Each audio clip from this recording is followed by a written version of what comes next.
قرآني نبض حياتي، قرآني طهر ذاتي، قرآني عصمة أمري، قرآني طوق نجاتي. قرآني نبض حياتي، قرآني طهر ذاتي، قرآني عصمة أمري، قرآني طوق نجاتي. آيات الله حمتني غمرتني بالبركات، تحفظني من همزات الشيطان ومن زلاتي. آيات الله حمتني غمرتني بالبركات، تحفظني من همزات الشيطان ومن زلاتي. نحمده ونصلي على رسوله الكريم، اما بعد فاعوذ بالله من الشيطان الرجيم. بسم الله الرحمن الرحيم.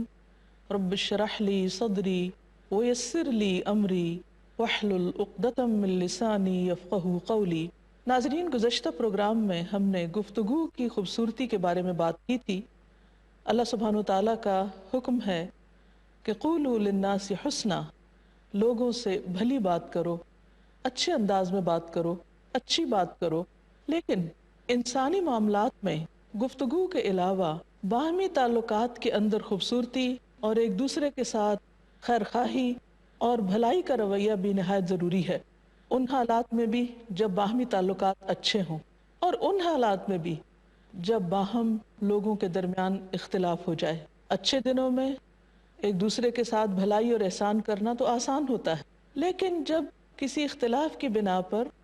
ایک دوسرے کے ساتھ نقطہ نظر مختلف ہو جائے اور ایک دوسرے سے کچھ شکایت ہو جائے تو اس کے بعد دوسرے کے ساتھ احسان کرنا نہایت مشکل ہوتا ہے. ہمارے دین کی خوبصورتی یہی ہے کہ ہمیں ایسے وقت میں بھی احسان کا رویہ اختیار کرنے کا حکم دیا ہے، کیونکہ اللہ تعالیٰ محسنین سے محبت کرتا ہے. قرآن مجید سورۃ البقرہ کی آیت نمبر 237 میں اللہ تعالیٰ فرماتے ہیں وَإِن طَلَّقْتُمُوهُنَّ مِن قَبْلِ أَن تَمَسُّوهُنَّ وَقَدْ فَرَضْتُمْ لَهُنَّ فَرِيضَةً فَنِصْفُ مَا فَرَضْتُمْ إِلَّا أَن يَعْفُونَ أَوْ يَعْفُوَ الَّذِي بِيَدِهِ عُقْدَةُ النِّكَاحِ وَأَن تَعْفُوا أَقْرَبُ لِلتَّقْوَى وَلَا تَنْسَوُا الْفَضْلَ بَيْنَكُمْ إِنَّ اللَّهَ بِمَا تَعْمَلُونَ بَصِيرٌ. اور اگر انہیں ہاتھ لگانے سے پہلے ہی طلاق دے دو مگر ان کا حق مہر مقرر ہو چکا ہو تو طے شدہ حق مہر کا نصف ادا کرو. یعنی لڑکی کی رخصتی نہیں ہوئی، اس سے پہلے ہی تعلقات میں کچھ خرابی آ گئی اور بات طلاق دینے تک پہنچ گئی، تو اس موقع پر بھی تم جو مہر طے کر چکے ہو اس کا آدھا اس کو دے دو، الا یہ کہ وہ عورتیں از خود معاف کر دیں. وہ نہ لینا چاہیں تو ٹھیک ہے، یا وہ مرد جس کے اختیار میں عقد نکاح ہے فراخ دلی سے کام لے اور پورا مہر دے دے، یعنی آدھا دینے کی بجائے پورے کا پورا ہی ادا کر دے، تو یہ بھی احسان کا رویہ ہے. اور اگر تم درگزر کرو اور پورے کا پورا مہر دے دو تو یہ تقوی سے قریب تر ہے. یعنی اللہ تعالیٰ نے اس بات کی طرف توجہ دلائی کہ پورا دینا زیادہ بہتر ہے. اور باہمی معاملات میں احسان کو نہ بھولو، یعنی صرف مہر کی ادائیگی تک ہی نہیں بلکہ جو بھی آپس کا لین دین ہو، معاملہ ہو، اس میں ایک دوسرے کے ساتھ اچھا ہی کرو. اور جو کچھ بھی تم کرتے ہو یقیناً اسے اللہ دیکھ رہا ہے، وہ دیکھ رہا ہے، وہ جانتا ہے، وہ اس کی جزا تم کو دے گا. آج جو تم کسی انسان کے ساتھ بھلا کرو گے کل اس کا صلہ اور اجر اللہ کے ہاں پالو گے، اور اللہ تعالیٰ کی طرف سے ملنے والا اجر کئی گنا زیادہ ہوگا. آج ہم ایک چیز دیتے ہیں تو اللہ تعالیٰ اس کے بدلے میں 10، 700 اور اس سے بھی زیادہ کئی گنا اس کو بڑھا کر انسان کے لیے جمع رکھتے ہیں. بہرحال جو اصل میں قاعدے کی چیز ہے اور جسے زندگی کے تمام معاملات میں یاد رکھنا چاہیے وہ یہ ہے کہ وَلَا تَنْسَوُا الْفَضْلَ بَيْنَكُمْ. اور اس کا اطلاق صرف طلاق کے معاملے میں نہیں بلکہ زندگی کے باقی تمام معاملات میں بھی ہے. انسان اپنی زندگی میں بہت سے لوگوں کے ساتھ ملتا جلتا ہے، رشتہ داروں کے علاوہ دوسرے لوگوں سے بھی تعلقات انسان کے ہوتے ہیں، جس میں دوستی کا تعلق، بعض اوقات بہت گہرے تعلقات بھی ہو جاتے ہیں، بلکہ اپنے رشتہ داروں سے بھی بڑھ کر ایک دوسرے کے ساتھ محبت اور شفقت اور رحم اور خیر خواہی کے جذبات دلوں میں پائے جاتے ہیں. لیکن پھر انسان ہے، انسان سے غلطی ہو جاتی ہے، کوتاہی ہو جاتی ہے، بعض اوقات حالات میں ایسی تبدیلی آ جاتی ہے کہ تعلقات پہلے جیسے نہیں رہ سکتے، بعض اوقات دنیا سے لوگ چلے جاتے ہیں، تو ان تمام صورتوں میں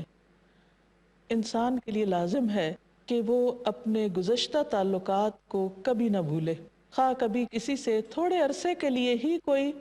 اچھا تعلق رہا ہو تو اس کا بھی پاس رکھنا ضروری ہے، کیونکہ کسی معاشرے کی خوشی، بہتری، ترقی کا انحصار اس پر ہے کہ اس کے لوگ باہم احسن طریقے سے مل جل کر رہتے ہیں۔ کسی خاندان کے اندر بھلائی اور خوبی اور برکت اسی صورت میں ہو سکتی ہے کہ جب وہ خاندان کے لوگ آپس میں ایک دوسرے کے اوپر احسان کرنے والے ہوں۔ ایک رویہ یہ ہوتا ہے کہ ہر شخص صرف اپنا حق دیکھے، اپنا فائدہ دیکھے، اپنا مطلب دیکھے، خود غرضی کا بندہ، اور دوسرا شخص وہ ہے کہ جو دینے والا ہو، جو دوسرے کے ساتھ اچھا کرنے والا ہو۔ اسلام دوسرے رویے کو پروموٹ کرتا ہے کہ جس میں ہر شخص لینے والا نہیں، دینے والا بن جائے، اگر اس کے پاس مال نہیں تو بھی اچھی بات کرنے والا ہو، دوسرے کے ساتھ احسان کرنے والا ہو اور معاف کرنے والا ہو، کہ بعض اوقات لینے دینے کی بات نہیں ہوتی، ایک دوسرے کی غلطی کو معاف کرنے کی بات ہوتی، تو اس صورت میں بھی انسان کو معاف کر دینا چاہیے، کیونکہ یہ تقوی سے زیادہ قریب ہے اور اللہ تعالیٰ کی محبت حاصل کرنے کا ذریعہ ہے۔ حضرت عائشہ رضی اللہ تعالیٰ عنہ کہتی ہیں کہ ایک بوڑھی عورت نبی صلی اللہ علیہ وسلم کے پاس آئی جبکہ آپ میرے ہاں تشریف فرما تھے۔ آپ صلی اللہ علیہ وسلم نے اس سے پوچھا کہ تم کون ہو؟ بولی میں جثامہ مزنیہ ہوں۔ آپ نے فرمایا اچھا تم حسانہ مزنیہ ہو، یعنی اس کا نام بھی اچھے طریقے سے لیا، تم کیسی ہو، تمہارا کیا حال ہے، ہمارے بعد تم لوگ کیسے رہے، یعنی اس سے بہت اچھے طریقے سے اور بہت خوبصورت انداز میں گفتگو کی۔ اس نے کہا اللہ کے رسول صلی اللہ علیہ وسلم میرے ماں باپ آپ پر قربان ہوں، ہم خیر و عافیت سے رہے۔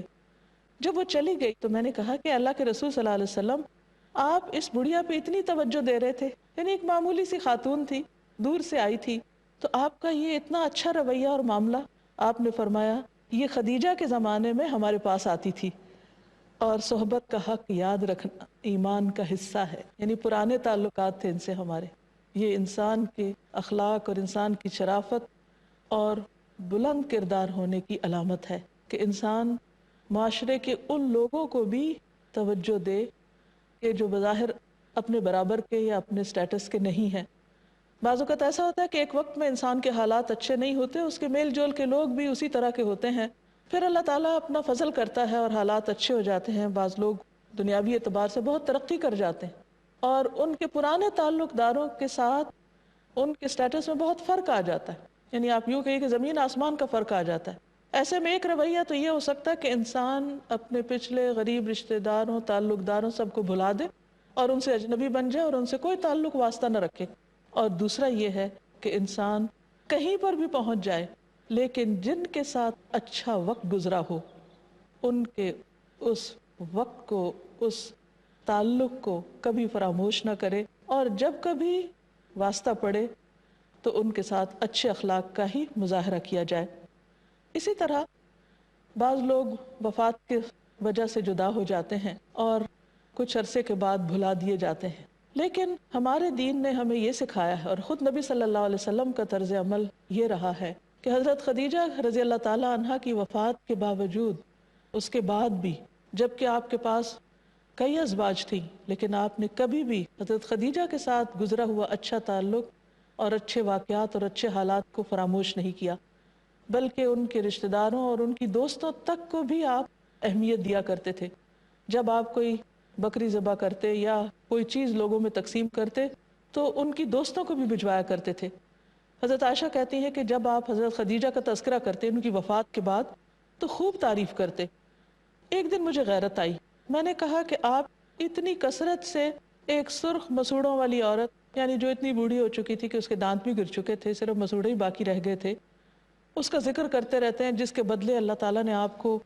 اتنی بہترین بیویاں دی ہیں۔ آپ نے فرمایا اللہ تعالیٰ نے مجھے اس کے بدلے میں اس سے بہتر کوئی بیوی نہیں دی، یعنی آپ نے بالکل درست بات کی اور جو حقیقت تھی وہ بیان فرمائی۔ فرمایا وہ مجھ پر اس وقت ایمان لائی جب لوگ کفر کر رہے تھے، میری اس وقت تصدیق کی جب لوگ میری تکذیب کر رہے تھے، یعنی مجھے جھٹلا رہے تھے، اپنے مال سے میری مدد کی جب کہ لوگوں نے مجھے اس سے اپنے مال سے دور رکھا، اور اللہ تعالیٰ نے مجھے اس سے اولاد عطا کی جبکہ میری دوسری بیویوں سے میرے ہاں اولاد نہیں ہوئی۔ تو اس سے پتہ چلتا ہے کہ آپ صلی اللہ علیہ وسلم صرف حضرت خدیجہ کی محبت ہی کو یاد نہیں رکھتے تھے، ان کے سارے احسانات بھی یاد تھے، اور گن گن کر ایک ایک احسان یاد رکھا ہوا کہ ان سے آپ کو کس کس قسم کا تعاون ملا۔ اور ایک حقیقت ہے کہ جب آپ پر پہلی وحی نازل ہوئی اور آپ گھبرائے ہوئے گھر میں تشریف لائے، تو اب حضرت خدیجہ صرف ایک بیوی نہیں تھی، ایک بہترین ایمان کی ساتھی بھی تھی، سب سے پہلے ایمان لانے والی اور اس کام میں سب سے پہلی مددگار۔ مردوں نے تو بعد میں ایمان قبول کیا اور ساتھ دیا، لیکن انہوں نے فوراً ہی اس کا حق ادا کیا اور آپ کے بارے میں فکر مند ہوئی اور آپ کو تسلی دینے لگی اور آپ کو ورقہ بن نوفل کے پاس لے گئیں۔ یعنی ایک بڑی مدبر اور دور اندیش خاتون تھی جنہوں نے اس مشکل وقت میں آپ کا ساتھ دیا، اور پھر نہ صرف یہ کہ ابتدائی دنوں میں بلکہ اپنے مال میں سے کسی چیز کو بچا کے نہیں رکھا۔ جب شیب ابی طالب میں نبی صلی اللہ علیہ وسلم نے 3 سال گزارے تو اس گھاٹی میں وہ آپ کے ساتھ رہیں کہ جہاں ایسی تکلیفیں اٹھائیں کہ وہ سخت بیمار پڑ گئیں اور اس کے بعد جلد ہی ان کا انتقال بھی ہو گیا۔ نبی صلی اللہ علیہ وسلم نے خاص طور پر خواتین کو اس معاملے میں تلقین کی ہے۔ حضرت اسماء بنت یزید کہتی ہیں کہ ایک مرتبہ ہم اپنی سہیلیوں کے ساتھ تھے کہ نبی صلی اللہ علیہ وسلم ہمارے پاس سے گزرے، آپ نے ہمیں سلام کیا اور فرمایا احسان کرنے والوں کی ناشکری سے بچو۔ میں نے عرض کیا یا رسول اللہ صلی اللہ علیہ وسلم، احسان کرنے والوں کی ناشکری سے کیا مراد ہے؟ یعنی کون احسان کرنے والے اور کون سی ناشکری؟ فرمایا تم میں سے ایک اپنے ماں باپ کے گھر دنوں تک بن بیاہی بیٹھی رہتی ہے، پھر اللہ تعالیٰ اس کو شوہر عطا کرتا ہے، وہ اس کے ساتھ ہر طرح کا احسان کرتا ہے، لیکن کبھی اس سے اگر کوئی غلطی ہو جاتی ہے تو وہ غصے میں آ کر کہہ دیتی ہے کہ میں نے تجھ سے کبھی کوئی خیر نہیں دیکھی۔ تو یہ جو جملہ ہے کسی بھی عورت کا کہ میں نے اس گھر میں کوئی خیر نہیں دیکھی یا کوئی خوشی نہیں دیکھی، یہ انتہائی ناشکری کا جملہ ہے۔ نبی صلی اللہ علیہ وسلم نے خاص طور پر یہ جملہ خود بول کر بتایا کہ یہ ناشکری کا جملہ ہے، اور خواتین کو اس جملے کے بولنے سے پرہیز کرنا چاہیے، کیونکہ یہ ہو ہی نہیں سکتا کہ کوئی شوہر اپنی بیوی پر کسی بھی قسم کا کوئی احسان نہ کرے۔ تو آپ نے فرمایا کہ تم میں سے کوئی عورت شوہر سے بے نیاز نہیں ہو سکتی کہ وہ کہے کہ مجھے ضرورت ہی نہیں ہے اس زندگی کی، اور چھوٹی چھوٹی باتوں پر ناراض ہو جائے۔ انسان کو صبر اور برداشت اور حوصلے سے کام لینا چاہیے۔ اسی طرح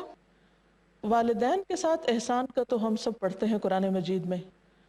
لیکن صرف ان کے ساتھ احسان نہیں بلکہ ان کے جو متعلقین ہیں، ان کے جو دوست احباب ہیں،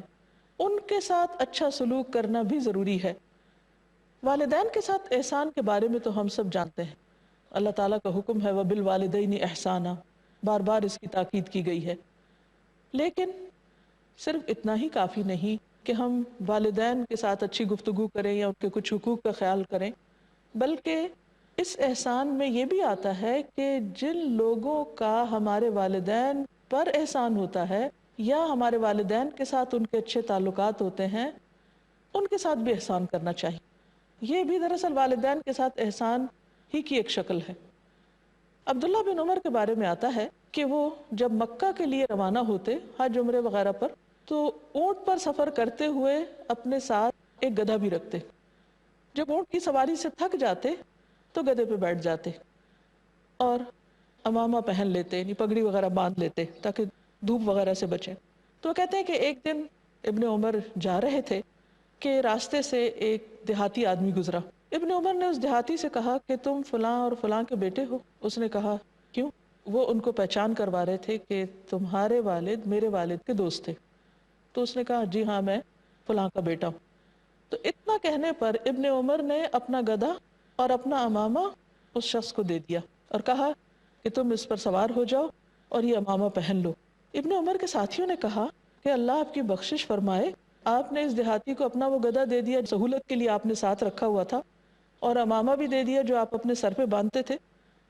تو انہوں نے کہا کہ میں نے رسول اللہ صلی اللہ علیہ وسلم کو فرماتے ہوئے سنا ہے کہ نیکیوں میں سب سے بڑی نیکی آدمی کا اپنے والد کی وفات کے بعد اس کے دوستوں کے ساتھ اچھا سلوک کرنا ہے، اور اس دیہاتی کا باپ عمر رضی اللہ عنہ کا دوست تھا۔ تو اب آپ دیکھیے کہ والد بھی فوت ہو چکے ہیں، اور جس کے ساتھ احسان کر رہے ہیں اس کے بھی والد فوت ہو چکے ہیں، اور پھر وہ شخص انجان ہے صرف تھوڑی بہت جان پہچان ہے کہ وہ ان کو تھوڑا یاد آ گیا کہ وہی شخص ہے، اور یہ بھی نہیں معلوم کہ دوبارہ زندگی میں کبھی ملیں گے یا نہیں۔ اب اس وقت ان کے پاس صرف وہی ایک گدھا ہے جو سب سے بہترین چیز ہے جس کو وہ تحفے میں دے سکتے ہیں۔ تو اب آپ دیکھیے کہ عموماً احسان کس پر کیا جاتا ہے؟ جس کے ساتھ کوئی جان پہچان ہوتی ہے، یا جس سے کوئی مفاد ہوتا ہے، یا جس سے کوئی شکریہ کی توقع ہوتی ہے۔ لیکن یہاں آپ دیکھیے کہ کسی قسم کی کوئی توقع نہیں تھی ان کو، اور ایک دور پار جان پہچان کے آدمی کے ساتھ اتنا بڑا احسان ابن عمر کا۔ پھر اسی طرح والدین کے علاوہ اساتذہ پر احسان اور ان کے احسان کو یاد رکھنا، کیونکہ والدین انسان کو دنیا میں لانے کا سبب بنتے ہیں، اور استاد زمین سے آسمان تک پہنچاتے ہیں، یعنی انسان کو سکھا کر اس کو نیکی اور خیر کے راستے بتاتے ہیں۔ اس کے بارے میں امام شافعی فرماتے ہیں کہ شریف آدمی وہ ہے جو ایک لمحے کی محبت کو بھی یاد رکھتا ہے، اور جس نے اس کو ایک لفظ کا بھی فائدہ پہنچایا ہو اس کو بھی یاد رکھتا ہے۔ یعنی نہ صرف یہ کہ انسان سکھانے والے کو، بلکہ کسی بھی طرح کا کوئی احسان ہم پر کرے، یعنی کوئی محبت کا سلوک کرے یا اچھا برتاؤ ہمارے ساتھ کرے، تو اس کے ساتھ بھی اچھا سلوک کرنا، یہ وَلَا تَنْسَوُا الْفَضْلَ بَيْنَكُمْ میں آتا ہے۔ پھر اسی طرح رشتہ داریوں کا لحاظ اور پاس، کوئی بھی شخص جس نے زندگی میں کبھی احسان کیا ہو، جو اجنبی لوگ ہیں مثلا، اس میں ہم دیکھتے ہیں کہ نبی صلی اللہ علیہ وسلم ایک مرتبہ اپنے ساتھیوں کے ساتھ کہیں جا رہے تھے، راستے میں پانی ختم ہو گیا، تو ایک خاتون ملی جس کے پاس 2 مشکیزیں تھے۔ آپ نے وہ مشکیزیں کھول دیے اور صحابہ کرام نے پانی پیا اور پانی لیا، اور جب سب پانی پی چکے تو اس میں ان مشکیزوں میں ابھی بھی پانی باقی تھا، اور پھر اس عورت سے کہا کہ تم چلی جاؤ۔ چونکہ اس عورت کا یہ ایک احسان تھا کہ اس نے یعنی پانی دیا تھا، وہ جس قبیلے سے تعلق رکھتی تھی اس کے آس پاس اور بھی قبائل آباد تھے، تو صحابہ کرام کی ان کے ساتھ کچھ نہ کچھ جھڑپیں چلتی رہتی تھی۔ جب وہ اس علاقے میں جاتے تو اس خاتون کے قبیلے کو چھیڑتے نہیں تھے، اس چیز کو سب نے محسوس کیا۔ تو اس عورت نے اس واقعے کو یاد کیا کہ یوں لگتا ہے کہ یہ لوگ اس احسان کی بنا پر ہمارے قبیلے کو کچھ نہیں کہتے، اور ان میں بڑا خیر معلوم ہوتا ہے، کیوں نہ ہم لوگ ان کا دین قبول کر لیں۔ اس طرح اس خاتون کی وجہ سے پورا قبیلہ مسلمان ہو گیا۔ لیکن آپ دیکھیے کہ آغاز کہاں سے ہوا، ابتدا کہاں سے ہوئی؟ اس احسان کو یاد رکھنے کی بنا پر، جو صحابہ کرام کا احسان کا رویہ تھا ان کے قبیلے کے ساتھ، اس بنا پر۔ پھر اسی طرح ہم دیکھتے ہیں کہ نبی صلی اللہ علیہ وسلم جب طائف سے واپس آ رہے تھے تو آپ مطعم بن عدی کی امان میں مکہ میں دوبارہ داخل ہوئے۔ اس نے آپ پر یہ احسان کیا کہ اپنے 4 بیٹوں کو اسلحہ پہنایا اور ان کی حفاظت میں آپ کو مکہ میں داخل کیا۔ پھر اسی طرح روزمرہ زندگی میں ہمیں مختلف لوگوں سے واسطہ پڑتا رہتا ہے۔ کچھ ایسے لوگ بھی ہوتے ہیں کہ جو ہم پر براہ راست احسان نہیں کرتے، لیکن انڈائریکٹلی وہ بھی ہمارے محسن ہوتے ہیں، جیسے ہمارے خادم، سرونٹس۔ ہم عام طور پہ سوچتے ہیں کہ ہم ان کو تنخواہ دیتے ہیں، اس لیے وہ اگر ہمارے لیے کچھ کام کرتے ہیں تو ہم نے اپنا حق ادا کر دیا، فرض پورا کر دیا، ان کا حق ان کو دے دیا۔ لیکن نبی صلی اللہ علیہ وسلم نے اس معاملے میں بھی احسان کرنے کی تلقین فرمائی۔ آپ نے فرمایا جب تم میں سے کسی کا خادم اس کے لیے کھانا بنا کر لائے اور اس حال میں آئے کہ وہ کھانے کا دھواں برداشت کر چکا ہے، تو مالک کو چاہیے کہ اسے ساتھ بٹھا لے اور کچھ کھلا دے، اور اگر کھانا تھوڑا ہو یا انسان ساتھ نہ بٹھانا چاہے تو اس کے ہاتھ میں 1 یا 2 نوالے ہی رکھ دے۔ یہ ایک احسان ہے، یعنی وہ کھانا تو کھائے گا، اس کے لیے بھی کھانا بنا ہے، لیکن اپنے ہاتھ سے اس کھانے میں سے، اس ڈش میں سے کچھ اٹھا کر اس کے ہاتھ پہ رکھنا اس کے دل کو خوش کر دے گا۔ اس کی جو محنت ہے اور جو اس نے تکلیف اٹھائی ہے اس پر اس کو حوصلہ ہو جائے گا۔ پھر اسی طرح یہ ہے کہ معمولی معمولی چیزوں پر بھی دوسرے کے احسان کو یاد رکھنا چاہیے۔ نبی صلی اللہ علیہ وسلم نے فرمایا جو شخص تھوڑے پر شکر نہیں کرتا وہ زیادہ پر بھی شکر نہیں کرتا، کیونکہ یہ پورا رویہ ہوتا ہے، ایک پورا مزاج ہوتا ہے، ایک سوچ ہوتی ہے، ایک ایٹیٹیوڈ ہوتا ہے۔ جو شکر گزار ہوتے ہیں وہ چھوٹی اور بڑی ہر چیز کو یاد رکھتے ہیں، اور جن کے اندر یہ مزاج یا مادہ نہیں ہوتا وہ بڑے بڑے احسان کو بھی کوئی اہمیت نہیں دیتے۔ تو اس لیے آپ صلی اللہ علیہ وسلم نے چھوٹے احسان پر بھی شکر کی بات کی۔ آپ نے فرمایا کہ جو بندوں کا احسان یاد نہیں رکھتا وہ اللہ کا بھی شکر گزار نہیں ہوتا، کیونکہ بندوں پر احسان کرنے والا، چھوٹے چھوٹے موقعوں پر احسان کرنے والا پھر اس قابل ہوتا ہے کہ بڑے بڑے احسانات کا بدلہ بھی چکا سکے۔ نبی صلی اللہ علیہ وسلم نے ہمیں تلقین کی ہے کہ ہم چھوٹے چھوٹے احسانات کو بھی یاد رکھیں اور ان کا بدلہ چکانے کی بھی فکر کریں، اور اگر بدلہ چکانے کی طاقت نہ ہو، کیونکہ بعض اوقات کسی کا احسان اتنا بڑا ہوتا ہے اور انسان کی حیثیت نہیں ہوتی اس کا جواب دینے کی، تو فرمایا اس کے لیے دعا کرو یہاں تک کہ تم محسوس کرو کہ اس کا بدلہ ہو چکا، یعنی اتنی زیادہ دعا دو اس کو کہ جب تمہارا دل گواہی دے کہ ہاں واقعی تم نے اس کا بدلہ چکا دیا۔ اسی طرح ایک اور جگہ پر آپ نے فرمایا کہ جس شخص کو کوئی تحفہ ملے اور اگر اس کے پاس وسعت نہ ہو کہ وہ اس کا بدلہ دے سکے، یعنی جیسا تحفہ ملا ہے اتنا وہ لوٹانے کی طاقت نہیں رکھتا، تو اس کی تعریف کر دے۔ ضروری نہیں کہ صرف اس کے منہ پر اس کی تعریف کر دے، بلکہ لوگوں میں اس کی تعریف کر دے۔ جس نے تعریف کی اس نے شکر ادا کر دیا، اور جس نے اس کو چھپایا یعنی کسی کا احسان یاد ہی نہیں رکھا، نہ کسی سے اس کا ذکر کیا، تو اس نے ناشکری کی۔ اور پھر یہ ہے کہ ایک اور حدیث میں آتا ہے کہ جو بندوں کا شکر گزار نہیں ہوتا وہ اللہ کا بھی شکر گزار نہیں ہوتا، کیونکہ یہ ایک مزاج ہوتا ہے، ایک رویہ ہوتا ہے، ایک ایٹیٹیوڈ ہوتا ہے جو انسان کے شخصیت کا حصہ بن جاتا ہے۔ یا تو ایک انسان شکر گزار انسان ہے، یا پھر ناشکرہ انسان ہے، یا وہ دوسروں کی خیرخواہی کرنے والا ہے، یا اس کے دل میں کسی کے لیے کوئی خیر کے جذبات نہیں۔ اس میں اللہ تعالیٰ ہم سے کیا چاہتے ہیں، ہمیں کیسا ہونا چاہیے، کیا کرنا چاہیے، وہ یہی ہے کہ وَلَا تَنْسَوُا الْفَضْلَ بَيْنَكُمْ، آپس میں ایک دوسرے پر احسان کرنا مت بھولو، ایک دوسرے کے ساتھ خیر و بھلائی کرنا نہ چھوڑو۔ اللہ تعالیٰ ہمیں بہترین عمل کی توفیق عطا فرمائے۔ وآخر دعوانا ان الحمد للہ رب العالمین۔ سبحانک اللہم وبحمدک اشہد ان لا الہ الا انت